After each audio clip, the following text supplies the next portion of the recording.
Welcome back to our training. Leverage your content, 10 times your content to get rid of that headache and all the frustration that creating content can bring. Now in Module 1, we looked at how without you knowing it, you have content, more content than you know that you are able to leverage, and we looked at where to find it. Now in Module 2, we're going to look at the idea that variety is the key to reaching bigger audiences with your content.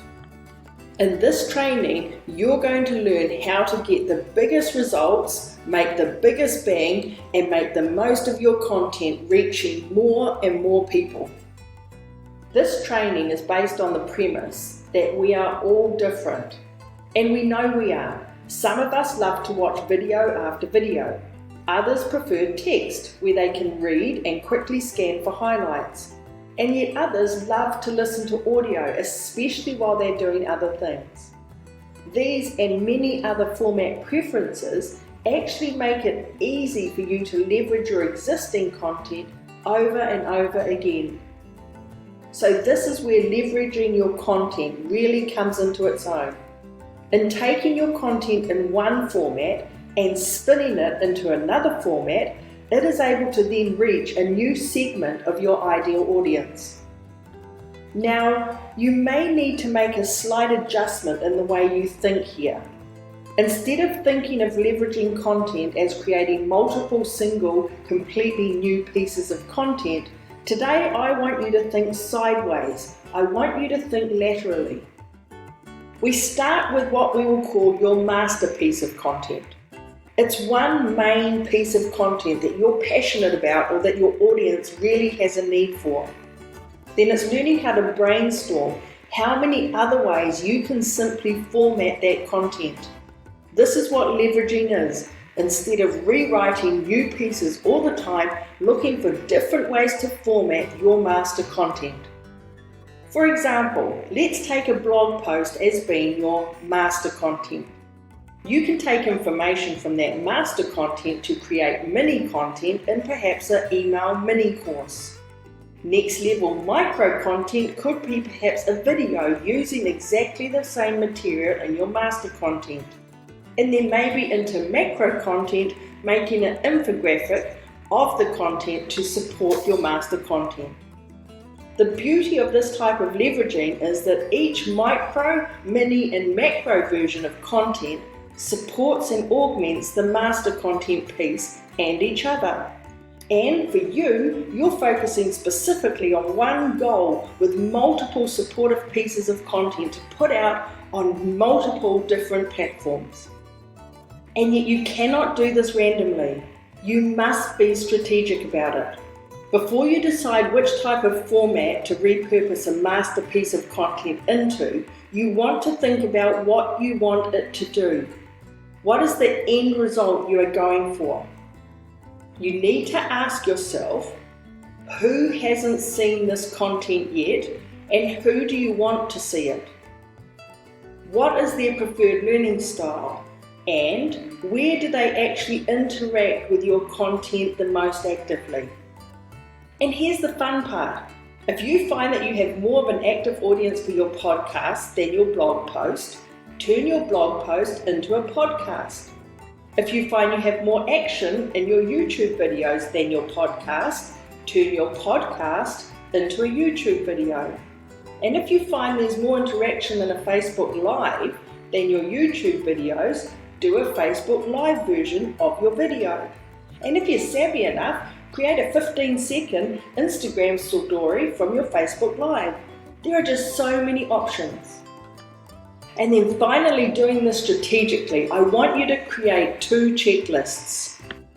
Use the first checklist when you are first trying out all those different content types to see which gets the most interaction and to make sure you cover as many repurposing bases as possible.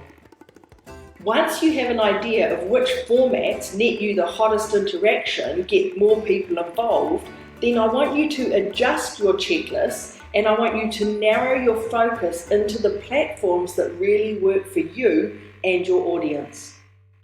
Starting out, a great rule of thumb is to pick the 3 top leveraging formats that fit best with you and with your audience. And while it may sound great to be able to leverage a piece of content into as many different formats as possible, you'll find you're more likely to be consistent and follow through your process strategically if you don't overcomplicate it. So starting out, stick to 3. Because on top of this, you can also take a day or just create a separate session to leverage great single lines, great paragraphs, or even just summaries of your main content into image quotes, into short tweets, into Facebook posts. If Pinterest or Instagram suits your audience and your brand better than Twitter, then by all means replace tweets with Instagram posts. Just get clear on what fits you and your audience the best. Focusing on 3 different platforms for your content, I then want you to think about each piece of master content you create and leveraging it into creating 3 longer pieces of content along with 3 shorter social media posts. This gives you variety while still giving you focus. Then once you've taken some time to create the system, you want to work it and create a habit. If you leverage your content into 3 main formats plus 3 social media type posts, this soon will become a habit and enable you to leverage your content over and over again. Step 2 now is how to use one format in many different ways. We've just talked about taking one piece and leveraging it into 6 different formats. In this section of our training, I want to talk about taking one format and using that at least 4 different ways. As an example, you could use a YouTube video you've made. Now, you could substitute a YouTube video with a blog post or a podcast. It doesn't really matter. But for today's training, let's say you made a YouTube video. You could then leverage your content by creating a module out of your YouTube video for a paid course. Or use your YouTube video as a bonus training for any paid webinars you may do. Your YouTube video may be a great insert that you could actually put into your webinar presentation to make it look even more professional. And then last but not least, you could also use your YouTube video as a resource to share on your Facebook group. And this does not have to be a YouTube video. As I said, it could be a blog post, a podcast, or a video. You can do this with any piece of leverage content. Now on to step 3. What makes your ideal client tick? If you've taken the time to research how people interact with your content and who interacts with your content, then you will probably already have a great idea of what your ideal client's biggest problem is. How much your solution will appeal to your ideal audience then depends on whether or not you actually speak their language.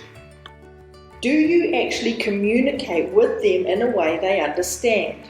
Do you communicate with them in a way that gives them confidence that you are the one that can help them pass their current block? A lot of that will depend on what format you use.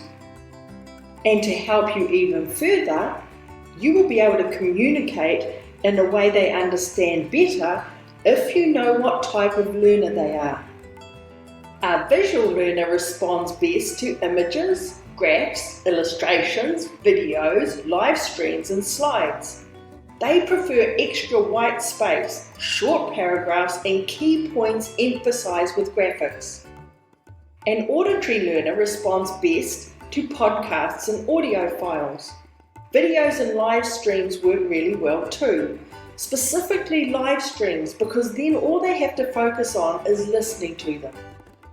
A kinesthetic learner, on the other hand, responds best to step-by-step guides and perhaps a video walkthrough with minimum text. They like things very clear, simple, and to the point. And finally today, a linguistic learner. A linguistic learner loves text. That doesn't mean they don't appreciate white space and images, but they would much rather read the transcript of your video or live stream than watch it. And statistics and facts are right up their alley. And so here's where everyone asks, Anna, what works best? What should I use? Well, here it is, I put it back on you. Watch your results and see what gets you the most engagement in your niche. That is one way to ascertain what type of learning style is predominant in your groups. And you can also just ask.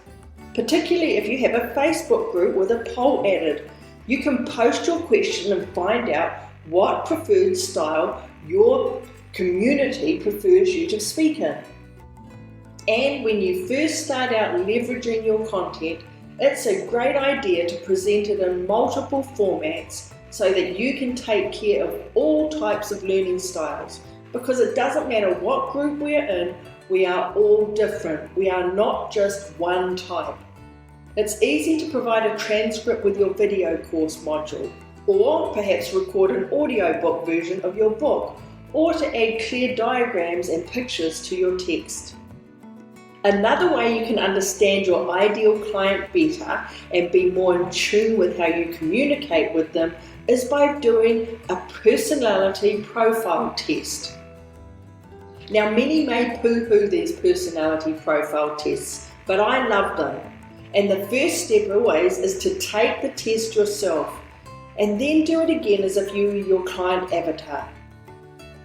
They are so much more helpful than people actually realise, because they go well beyond the learning styles method of finding out what makes your ideal client tick, and they also connect you back with you. What way do you learn? How do you prefer to present your material?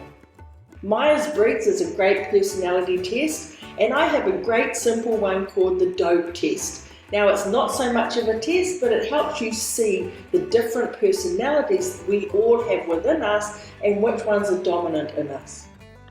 Once we are clear on our dominant styles, our dominant way of learning, then we can turn this around and actually begin to truly understand what your client really needs from you in the way you communicate your message. Because most often there's nothing wrong with your master content. It just doesn't speak to your ideal client, it doesn't use their language, or it isn't formatted in a way that they best respond to it. So now you can take care of all of that and leverage your content for all different types of preferences. Now, step 4 is a great reminder for all of us, how to revamp that stuff that you take for granted. What does that actually mean? Well, a big mistake entrepreneurs often take is that they create a lot of factual data such as our bios, our signatures, or our about pages. And then you know what we do? We put them up and then we leave them up forever, year after year. So instead, I want you to take a look at your signatures, your about pages, and your bios. Take into account your audience's preferred learning style and personality, factor in hot new trends, and reevaluate these 3 key areas. Maybe they're just so static they're practically dead and boring. So you can use these to connect with your ideal client without even thinking about it. Now, this is not one of my strengths, and yet it is key that you change your email signature regularly. Get people used to seeing different links in your email signature. Perhaps it's a link to new content you've released. Perhaps it's to a free resource or something that isn't always a sales link. Email signatures are great spots to share links to your latest video, your live stream replay, and just to remind people to watch them. Revamping your graphics is also a good thing to do regularly. Maybe it's time to book that professional photo shoot and get a hot new profile photo done, along with a whole lot of extra photos in different settings with different accessories that you can then use in promotions, landing pages, on your website, and even as photo quotes in your social media program. Because you have to remember, it's not just the content itself that gains extra mileage when you leverage it, It's the variety of ways you share it to connect with a variety of people that are watching you, that are following you, that are really interested in your stuff. And the only thing holding you back is your creativity.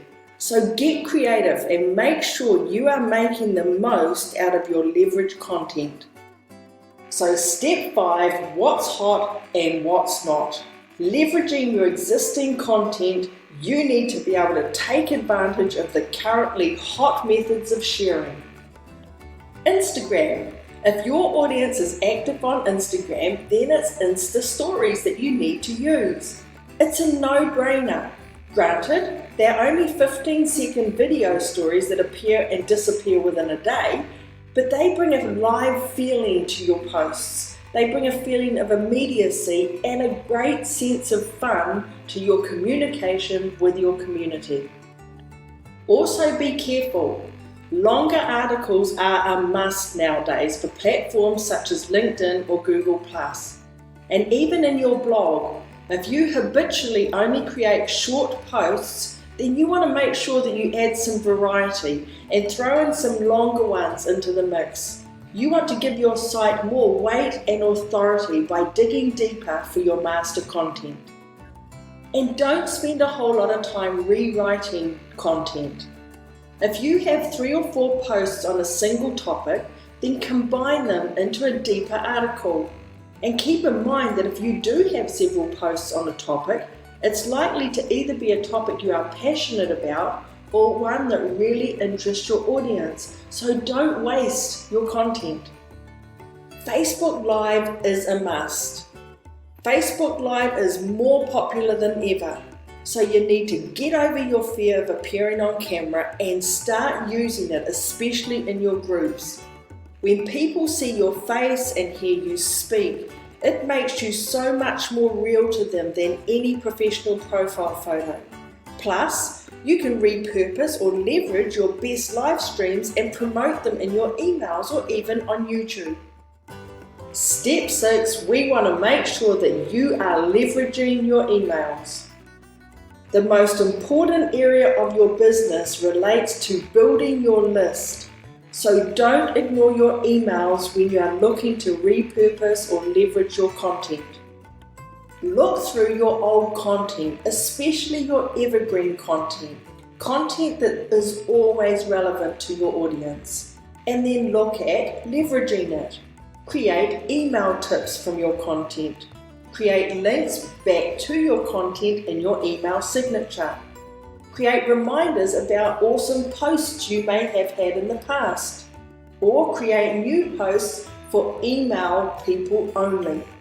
And if you're really onto it, create an email mini course, because it's pretty awesome when you can get an entire 5-day email mini course from one blog post. Step 7 is looking at how we can get even more mileage, more leverage from your content. It's looking at even if you don't want to take the time to leverage your content, these are 3 hands-off tactics that can help push your leverage content out even further without you doing anything or doing very little. First hands-off tactic, hire a copywriter or a VA. This is an especially great tactic when you use it for social media. And here's an example. Perhaps you can repurpose 3 or 4 short blog posts into an ebook. Give a copyright, a book to create. Then give your copy of your ebook to your VA and say, please make 30, 40, 50 tweets based on the information, or infographic based on the information, or Facebook quotes based on the information. That's how easy it is to leverage your content totally hands-off. And you don't always need to be leveraging your content. If you come across great evergreen posts, then just reshare the links in social posts and in emails to your list. Remind the people that are there watching you, looking for content from you about all of these gems that you have. After all, think about it. Over time, new clients and subscribers may not have even seen these to begin with, So you're doing them a favour by sharing this information and letting them know that these articles do exist and sending the link so that they can read it for themselves. Our third hands-off tactic is all around boosting your posts. You can guarantee extra shares for your new or leveraged content by simply doing a little bit of advertising, providing you've accurately identified your ideal audience. Boost your best performing posts, create ad copy, create videos and graphics from your leveraged content. This can get you so many more followers on your social media platforms. So that's it for Module 2. Can you see now how variety is the key, and when leveraging is done well, you can make the most of your content and get you the biggest results, get you the biggest bang from your content. And so let me finish this module off by saying, leveraging your content is not just about saving you work. If that's what you see it as, then you're shortchanging yourself. Leveraging your content is about making sure more people hear, see, and read your message. It's about reminding them of your message and giving them new eyes to look through to take it all in. It's about being strategic and making the content work harder and not you. So thank you for being part of this training. I love this module and I'm really looking forward to you joining me for Module 3, where we look at getting you out of your content rut. I can't wait to see you there.